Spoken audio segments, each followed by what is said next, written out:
Eu não confirmo a minha presença? Acho que não, né? É automático? Já está gravando? Já.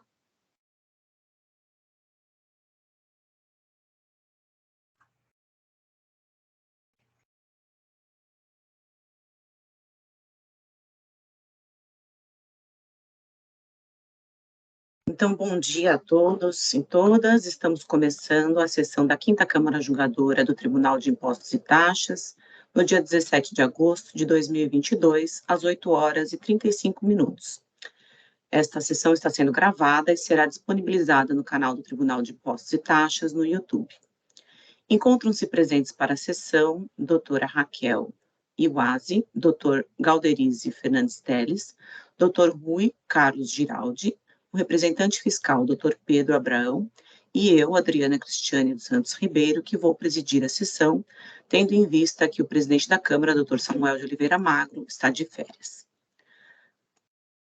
Então, vamos dar início ao julgamento do processo 4140-237, Frivale Comércio de Carnes e Derivados Limitada, de autoria do Dr. Galderize. Presidente, bom dia. Posso iniciar a leitura do voto? Pois não, por favor, Dr. Galderize. Doutora Cristiane, por favor, doutora Adriana, já foi, abriu agora a Câmara, né? Ok, obrigado. Perfeito, bom dia a todos, doutor Pedro, doutor Rui, doutora Raquel, nossa presidente, doutora Adriana. O presente caso, nós temos 2 núcleos infracionais, um referente a pagamento do imposto e um segundo ao creditamento. O de pagamento é composto por 3 itens, por erro em considerar operações tributadas como não tributadas, bem como com erro na determinação de base de cálculo. Já o segundo núcleo infracional, o crédito indevido, é referente à entrada de mercadorias no estabelecimento que não verificaram as condições previstas no artigo 59 do RICMES, tendo em vista que foi emitido por empresa que teve processo administrativo, onde finalizou com a cassação da inscrição estadual. Em sede ainda de apresentação de primeira defesa, há aqui alguns itens de elementos trazidos pelo contribuinte, sendo o primeiro que o item 1.1 é em líquido, com um equívoco de consideração de operações de ST, sendo de rigor retirada aí a necessidade de 34 itens incluídos de forma equivocada, correspondente a um produto chamado Brigole Brigadeiro. Em relação ao item 1.2, aqui da parte do contribuinte, que de fato não realizou o recolhimento da competência de julho a setembro de 2018, pontua, no entanto, que foi incluído em todas as contas o código CST, ou seja, Código de Situação Tributária número 102, gerando um valor que não é devido pela sociedade empresária. Em relação ao mês de novembro, que houve a aplicação do artigo 74, regulamentado aqui pelo nosso RICMES, de modo que foi aplicado uma alíquota de 11% para produtos e houve o respectivo recolhimento. E no mês de setembro, aponta que não houve indicação de tributação no demonstrativo anexado pela autoridade fiscal. Em relação ao item 1.3, pontua que foi lançado na escrituração fiscal como crédito às operações, mas posteriormente houve um estorno proporcional, não havendo nenhum tipo de prejuízo ou imposto a ser pago. Em relação ao item 2.4 e 2.5, 2 argumentos aqui de defesa. Doutor Galderize, para mim o som parou. Para vocês, está funcionando? Tá. Vocês conseguem me ouvir? Sim, precisar, eu posso aumentar o tom também, um pouquinho, Não, tá desculpa, bem? pode continuar, já voltou, obrigada. Em relação ao item 2.4 e 2.5, são 2 núcleos aqui de defesa. O primeiro em relação à ilegitimidade passiva, tendo em vista que se trata de situações em que o núcleo infracional se volta com a aplicação da responsabilidade tributária, bem como a necessidade de aplicação da súmula 509 do STJ, em que pontua a possibilidade de creditamento de operações para o contribuinte aqui de boa-fé. Por fim, o caráter subsidiário, o efeito confiscatório da multa e a aplicação da taxa Selic. Em julgamento de primeira instância, nós tivemos aqui um dispositivo de parcial acolhimento, e eu elucido já essa parcialidade. Em relação ao item 1.1, de fato se verificou que houve ali a inclusão desse produto, Brigole Brigadeiro, que é um produto sujeito à sistemática do ST, logo não deveria compor a base mensurativa do núcleo infracional de falta de pagamento, tendo em vista que o pagamento já teria ocorrido em cadeia anterior. Foi realizada essa observação aqui e uma retificação, restando aí um tributo devido de R$ 15,16 em relação à redução, tá? Essa foi a redução realizada e não o valor que ficou devido. Em relação ao item 1.2, também houve ali uma redução, onde se constatou que, de fato, para algumas operações dos itens 2.4 e 2.5, haveria sim o pagamento do tributo devido. Portanto, deveriam ser retiradas ali do núcleo infracional.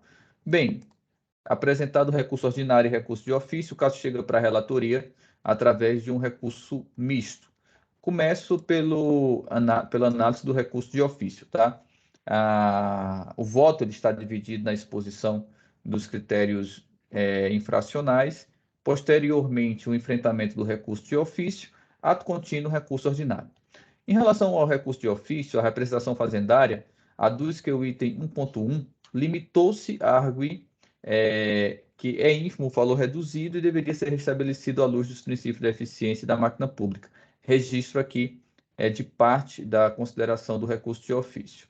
Isso porque, conforme exposto pela própria representação fiscal na manifestação de folhas 6.589, foram indevidamente incluídos no item autuado operações que contemplam o produto Brigole Brigadeiro, sujeito a ST CFOP 5405. Bem, nesse sentido, eu estou considerando aqui que o reconhecimento da autoridade autuante e a retirada desses 34 itens demonstram aqui, primeiro, um fato incontroverso por parte daquele que autua, considerando inclusive indevida essa inserção dos 34 itens, já sendo feito o recálculo e não havendo nenhum tipo de objeção para tanto. E a situação de se requerer a mudança de entendimento aqui à luz do princípio da eficiência, contanto genérica e não verifico a possibilidade de acatamento. Quanto ao recurso ordinário, a sociedade empresária não acostou qualquer documentações probatórias que a retificação já efetivada desses 34 itens não é suficiente e que deveria se estender para outros produtos. Nesse sentido, não verifico também possibilidade de mudança da decisão que já foi ofertada em sede de primeiro grau. A parte dispositiva do item 1.1 é pelo conhecimento tanto do recurso de ofício como do recurso ordinário, mas a negação do seu provimento. O item 1.2 também apresenta recurso de ofício. Houve ali uma situação em que se visa a cobrança de ICMS pela escrituração de notas fiscais, referente a operações tributadas, como se não tributadas fossem referentes ao período de setembro de 2018. Esse item também restou parcialmente cancelado quando da prolação da decisão de primeira instância. Eu faço aqui menção aos núcleos dessa decisão, tá? Farendo aqui registro apenas da parte nuclear.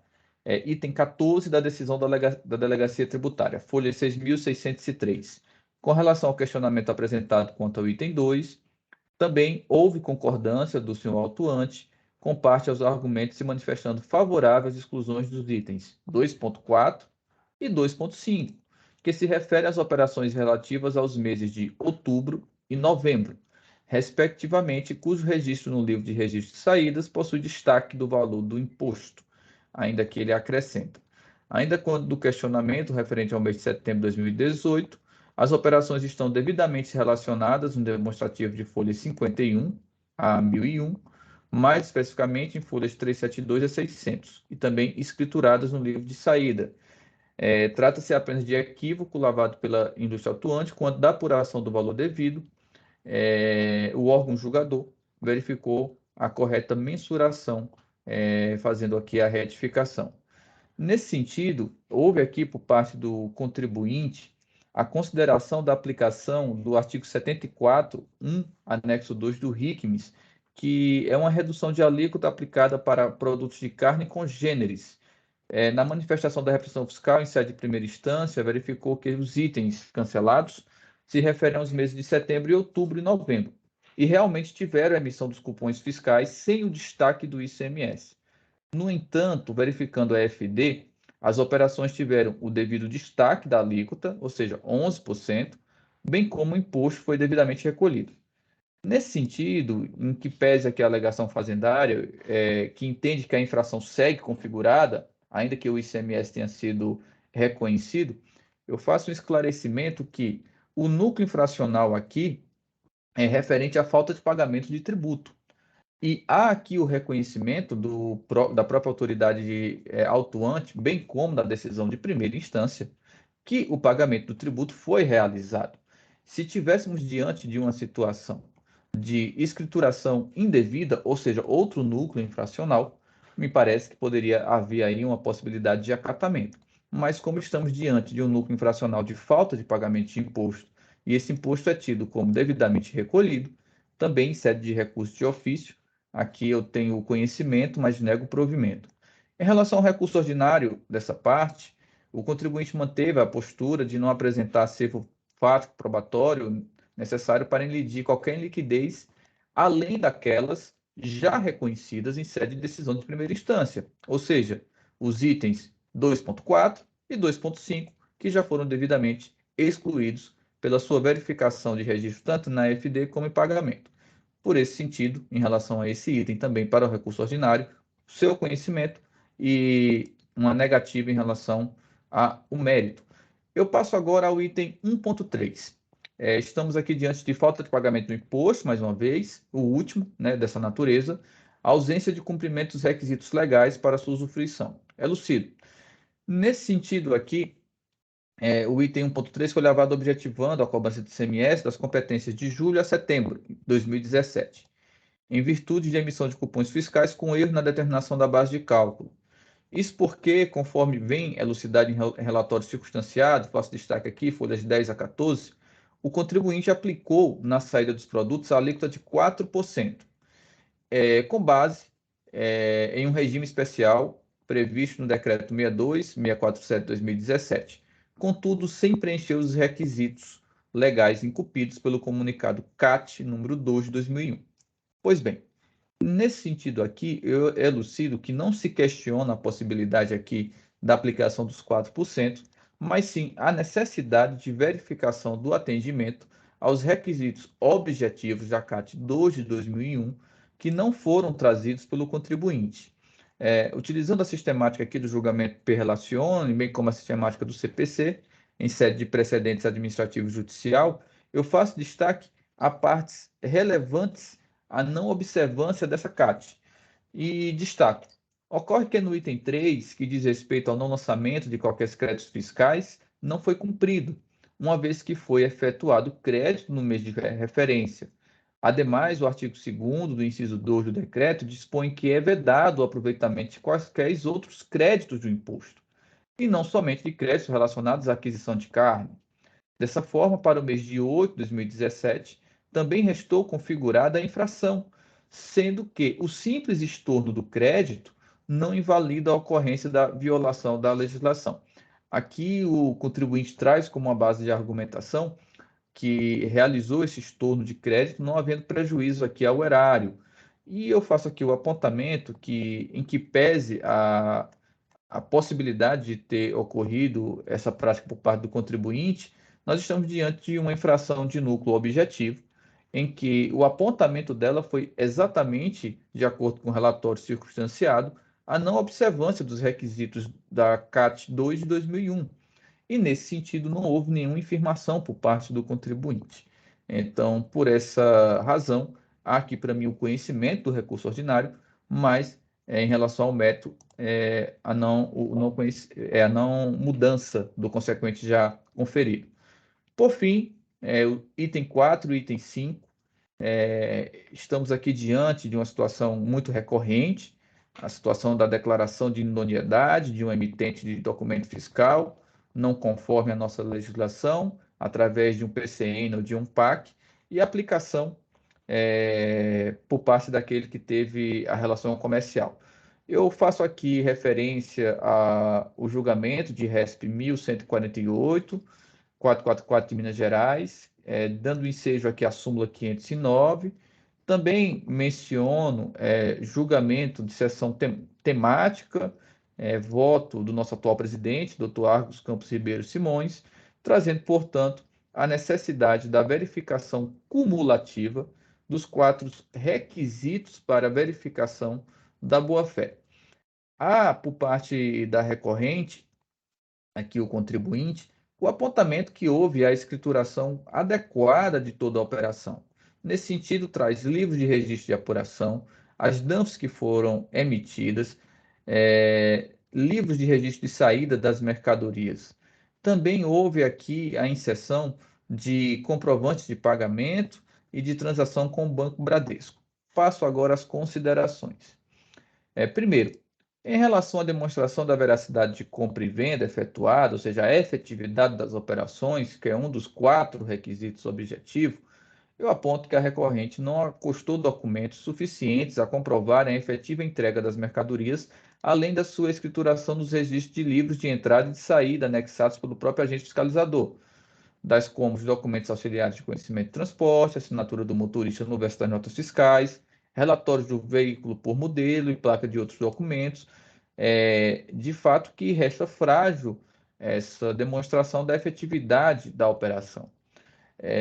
Analisando ainda a situação dos pagamentos, eu pontuo aqui que esses que foram juntados são ilegíveis e sequer possuem, né, a suficiência do volume de operação que foi realizada. Então, seja pela possibilidade de verificar um documento legível ou pela própria suficiência do valor da operação transacionada, o pagamento também não resta aqui comprovado. A simples razão desses 2 itens não serem atendidos é suficiente aqui para não reconhecimento da boa-fé. De toda forma, eu faço aqui registro que a situação da retroatividade da declaração é algo comum a esse tipo de situação, tendo em vista que o fisco não tem como prever uma situação infracional, ele atua no momento que tem o domínio do fato. Em relação à situação da verificação da regularidade fiscal, como de costume nos meus votos, sempre que é trazido através de nota fiscal eletrônica, há para mim ali um indício, e reitero, um indício de regularidade da operação, contudo, os outros requisitos não foram atendidos. Dessa feita, tanto o item 2.4 como o item 2.5, referentes aqui à situação de creditamento indevido, em meu sentir, devem permanecer devidos no atual auto de infração.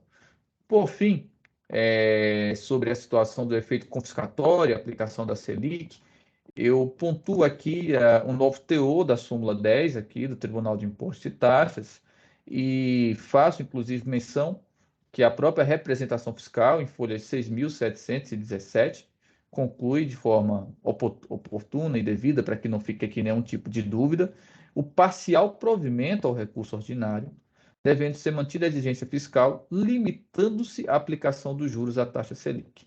Então, nesse sentido, acolhendo inclusive essa própria manifestação da representação fiscal, eu conheço e dou provimento parcial ao recurso ordinário. A parte dispositiva, em sede final, fica recurso de ofício conhecido e negado provimento, e o recurso ordinário conhecido com julgamento parcial no tocante apenas à aplicação da nova súmula 10. Presidente, irei fazer agora o registro, acho que ainda não consta no sistema, mas fico aqui à disposição.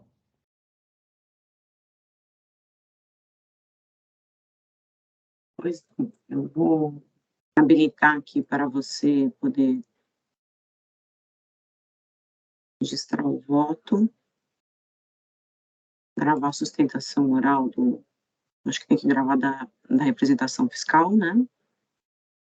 Custo de ofício.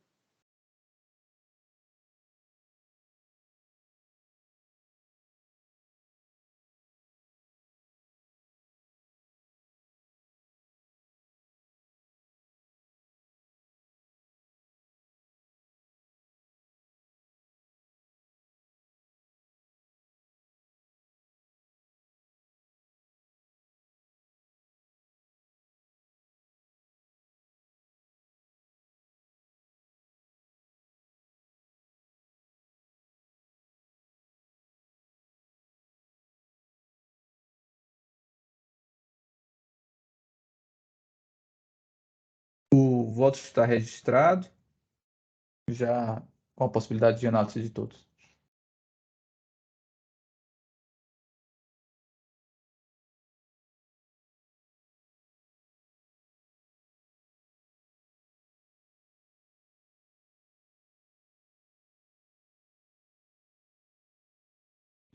Alguém tem alguma observação?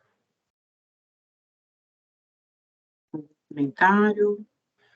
Apenas dou os parabéns ao Dr. Galderizzi pelo excelente voto e acompanhei atentamente e não consegui encontrar nada não que eu quisesse, mas nada com que eu pudesse divergir. Então, perfeito o voto, na minha opinião. A gente analisei o voto também com bastante calma, foi bem preciso. Essa questão do recurso ordinário, do recurso de ofício, aliás, como já a concordância do autor do feito com relação ao produto, que não deveria ser incluído, e também com relação às duas competências em que houve efetivamente pagamento, eu tô acolhendo também. Não é sempre que só porque o autor do feito fala, vamos dizer assim, pela redução do auto, que eu concordo, mas nesse caso eu vou concordar, então estamos de acordo com o voto do relator, senhor presidente. Obrigado. Ótimo, eu também estou de acordo. Essa questão aí do recolhimento do tributo também eu concordei, analisei o recurso do contribuinte, o recurso de ofício, e concordo também inteiramente com o voto. Então, eu vou encerrar os debates e nós podemos votar. Doutora Raquel, desculpa, alguma observação? Não, presidente, obrigada. Eu vou acompanhar integralmente o voto do Dr. Galderizzi.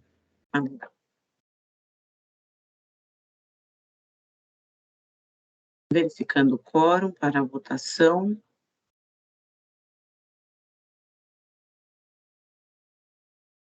Doutor Rui, todo mundo confirmou.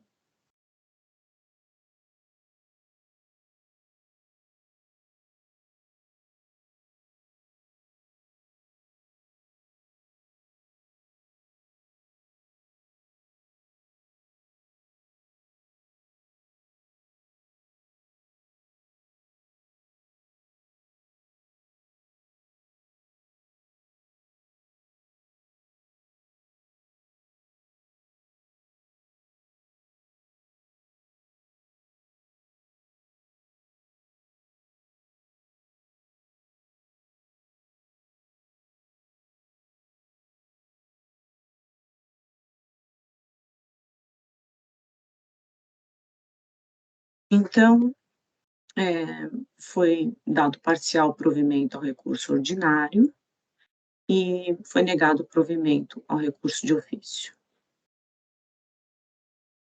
Vou encerrar o julgamento.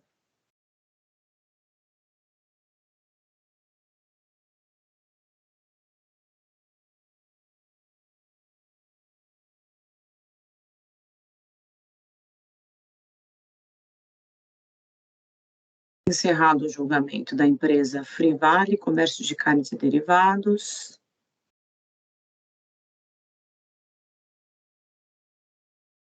Vou encerrar a sessão de julgamento.